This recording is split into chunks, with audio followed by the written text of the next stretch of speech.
Memory based క్వశ్చన్లు అండి ఇవి. దీన్ని నెక్స్ట్ చూద్దాం. ఈ టాపిక్ బాలల హక్కుల ఒడంబడిక, సిఆర్సి, చైల్డ్ రైట్ కన్వెన్షన్.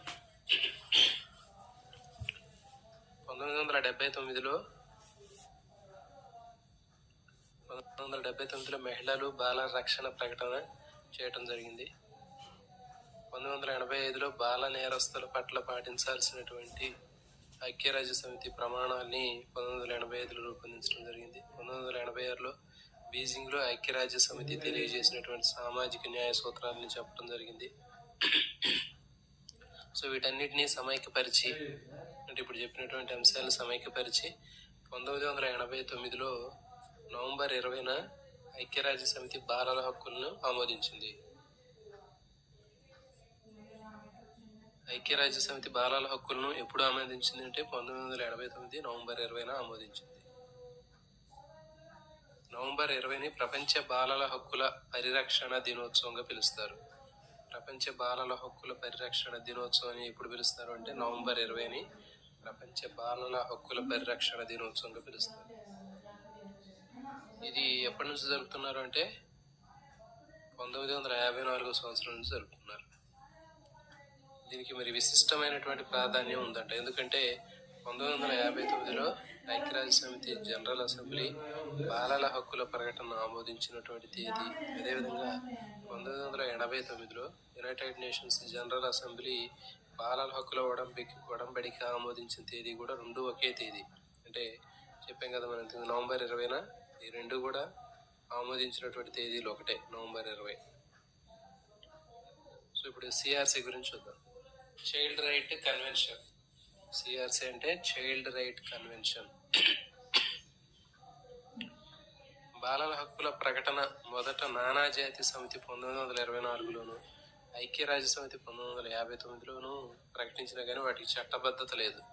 బాలల హక్కులను మొదటి నానాజాతి సమితి ఎప్పుడు ప్రకటించిందంటే 1924లో, ఐక్యరాజ్య సమితి ఎప్పుడు ప్రకటించిందంటే 1959లో ప్రకటించింది. అయినా కానీ వాటికి చట్టబద్ధత అనేది లేదు. కేవలం అవి నైతికమైనటువంటి ప్రకటనలాగా మిగిలిపోయినాయి తప్ప వాటి వలన ఎలాంటి యూజ్ అనేది లేకుండా పోయింది. అందుకని అంతర్జాతీయ బాలల సంవత్సరం అయినటువంటి 1979లో పోలాండ్ దేశం సమర్పించినటువంటి బాలల డ్రాఫ్ట్ ఒప్పందం పైన చర్చలు ప్రారంభమైంది. దీని మీద బిట్టట్లు అడుగుతారంటే, బాలల డ్రాఫ్ట్ ఒప్పందంపై చర్చలు ఎప్పుడు ప్రారంభమయ్యాయి, లేకపోతే ఎక్కడ ప్రారంభమయ్యాయి అంటే 1979 పోలాండ్ దేశంలో ప్రారంభమైంది. మరి బాలల హక్కుల కోసం యునైటెడ్ నేషన్స్ మానవ హక్కుల కమిషన్ డ్రాఫ్ట్ వర్కింగ్ గ్రూప్ని ఏర్పాటు చేసింది. డ్రాఫ్ట్ వర్కింగ్ గ్రూప్ని యునైటెడ్ నేషన్స్ ఏర్పాటు చేసింది. ప్రభుత్వ ప్రతినిధులతో ఏర్పడినటువంటి ఈ డ్రాఫ్టింగ్ గ్రూప్లో యునైటెడ్ నేషన్స్ ఆర్గనైజేషన్ సంస్థలు అయినటువంటి UNHCR, united nations high commission for refugees, తర్వాత ఐఎల్ఓ, ఇంటర్నేషనల్ లేబర్ ఆర్గనైజేషన్, తర్వాత UNICEF, united nations children's emergency fund, అంతర్జాతీయ ఐక్యరాజ్య సమితి అంతర్జాతీయ బాలల నిధి అంటారు యునిసెఫ్, తర్వాత ప్రభుత్వేతర సంస్థలు కూడా కలిసి సిఆర్సిని రూపొందించగా యునైటెడ్ నేషన్స్ సర్వప్రతినిధి సభ 1989 నవంబర్ 20న 45/25 తీర్మానం ద్వారా ఆమోదించడం జరిగింది. సో దీంట్లో ఈ బిట్లు అడగడానికి అవకాశం ఉంటుంది. యునైటెడ్ నేషన్స్ సర్వప్రతినిధి సభ ఎప్పుడు ఈ తీర్మానాన్ని ఆమోదించింది అంటే 1989 నవంబర్ 20న. ఓకే, 44/25 తీర్మానం, ఈ తీర్మానం ద్వారా ఆమోదించడం జరిగింది సిఆర్సిని. సిఆర్సి ఏర్పడటంలో పార్టిసిపేట్ చేసినవి ఏవి అంటే యుఎన్ఓ సంస్థలు, యుఎన్హెచ్సిఆర్, ఐఎల్ఓ, యునిసెఫ్. సో ఈ మూడు కలిసి సిఆర్సిని రూపొందించాయి. నెక్స్ట్, బాలలకు ప్రత్యేకమైనటువంటి స్థానం కల్పించాలని ఎగ్లెంటిన్ బెగ్ అనే ఉపాధ్యాయురాలు యునైటెడ్ నేషన్స్ ఆర్గనైజేషన్లో ప్రత్యేకమైనటువంటి చొరవ చూపడం వల్ల 1989లో నవంబర్ 20న సిఆర్సి పైన 180 దేశాలు సంతకం చేసి ప్రకటన చేసింది.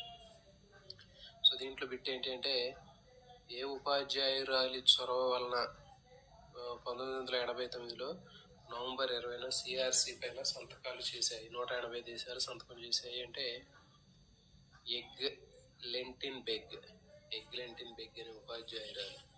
మరి ఈ ఉపాధ్యాయురాలి చొరవతోటి ఏ తేదీన లేకపోతే ఏ సంవత్సరం పైన సిఆర్సి పైన సంతకాలు చేశాయంటే 1989 సంవత్సరంలో. ఎన్ని దేశాలు అంటే 180 దేశాలు సంతకాలు చేశాయి.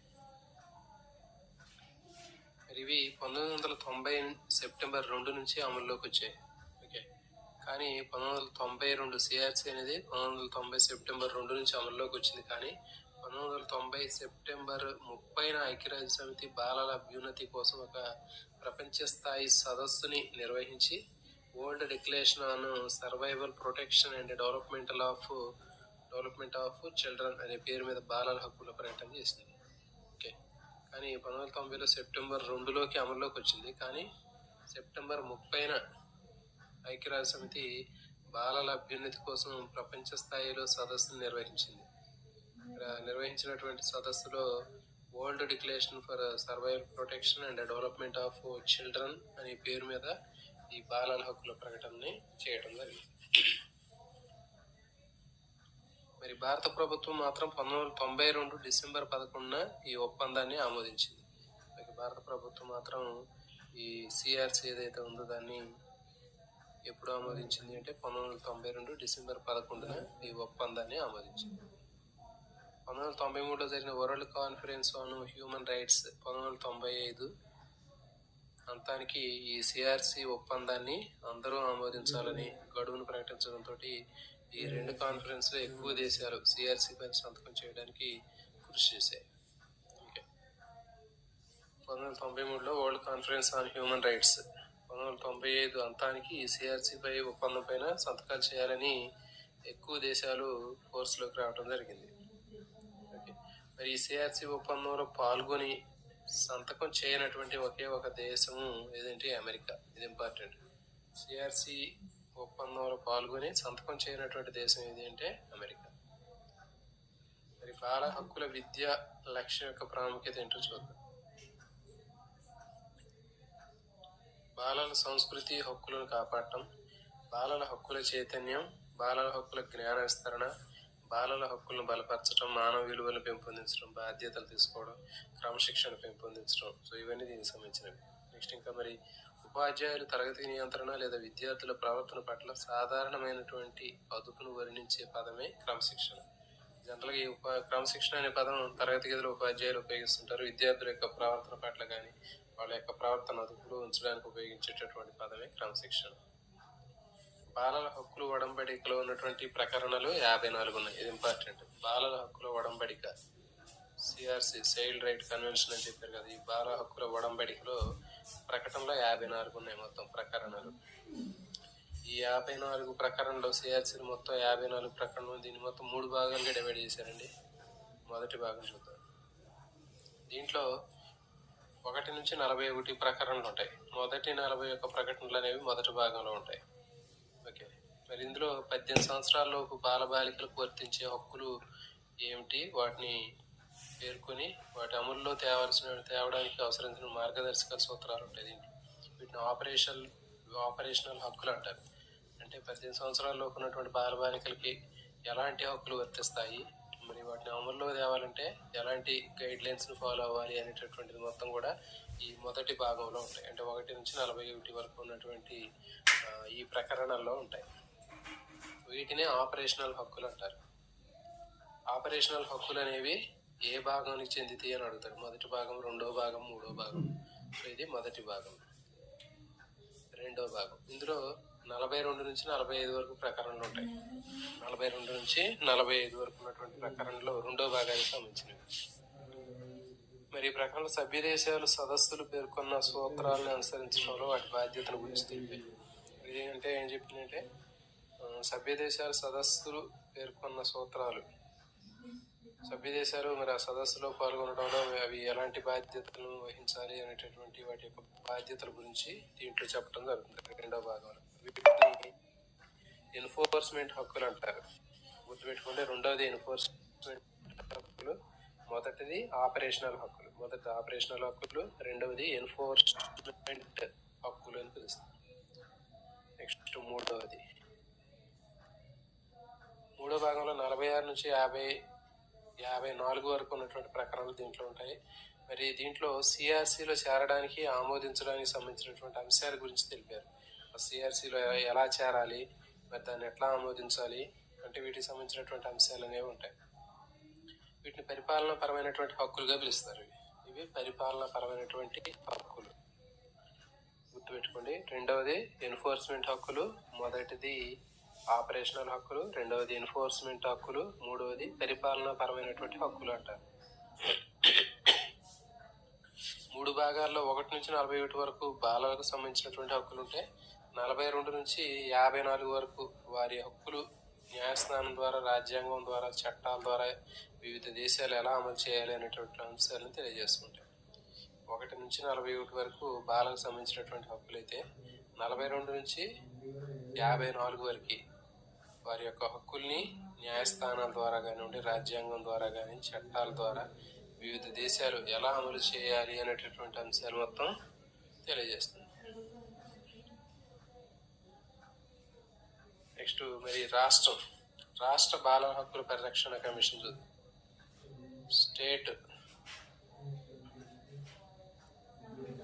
State council of protection of child rights. So ఇది NCPCR లాగా పనిచేస్తుంది. National council for child rights, national children's protection for child rights.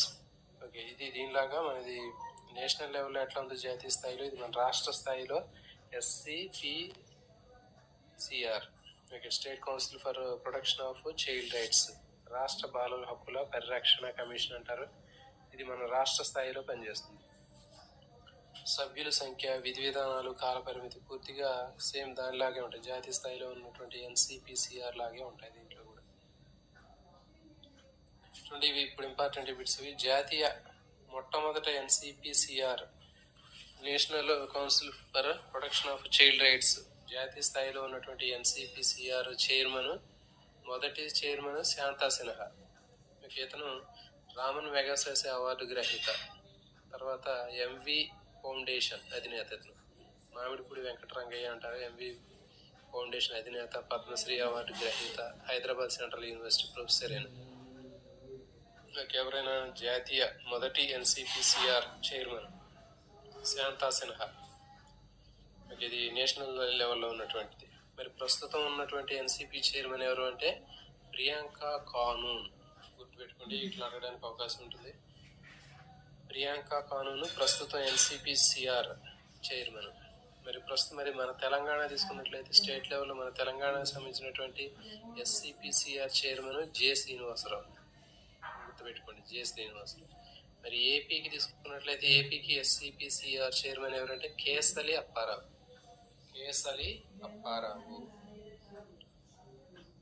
Next బాలల హక్కులు, ఉపాధ్యాయులు, పాఠశాల యొక్క పాత్ర ఏంటి? మరి పాఠశాల వాతావరణం, తర్వాత ఉపాధ్యాయులు ఇక్కడ బాలల హక్కులకు సంబంధించినటువంటి అలాంటి పాత్రను పోషిస్తారని చూద్దాం.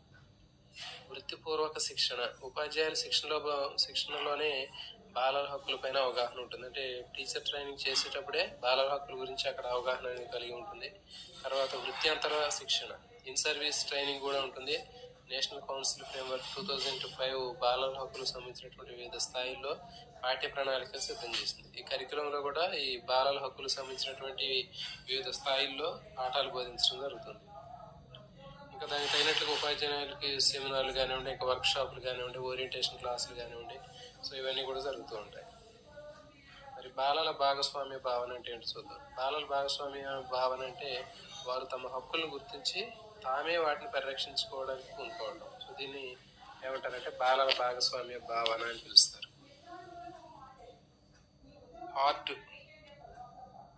హార్ట్ అనే విద్యావేత్త బాలల భాగస్వామ్యాన్ని ఒక నిచ్చెన రూపంలో 8 ఆకర్షణీయమైనటువంటి విశదీకరించాడు. 8 అంశాలని ఆకర్షణీయంగా విశదీకరించాడు. హార్ట్ అనేటటువంటి విద్యావేత్త ఇంపార్టెంట్. బాలల భాగస్వామ్యాన్ని ఆకర్షణీయంగా 8 అంశాలను ఒక నిచ్చెన రూపంలో అమర్చినటువంటి విద్యావేత్త ఎవరు? హార్ట్.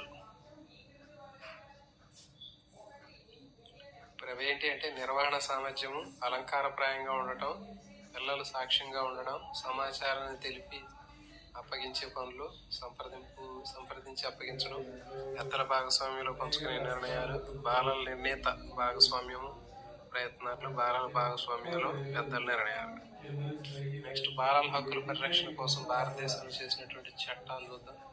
ఇది కూడా చాలా చాలా ఇంపార్టెంట్ అండి. ఈ చట్టాల నుంచి కూడా అడుగుతున్న బిట్లు. 1890 గార్డియన్స్ అండ్ వార్డ్స్ చట్టం.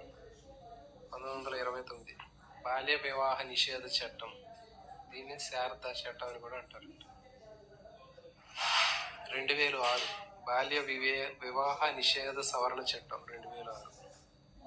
బాల బాలికల చట్టం 1993.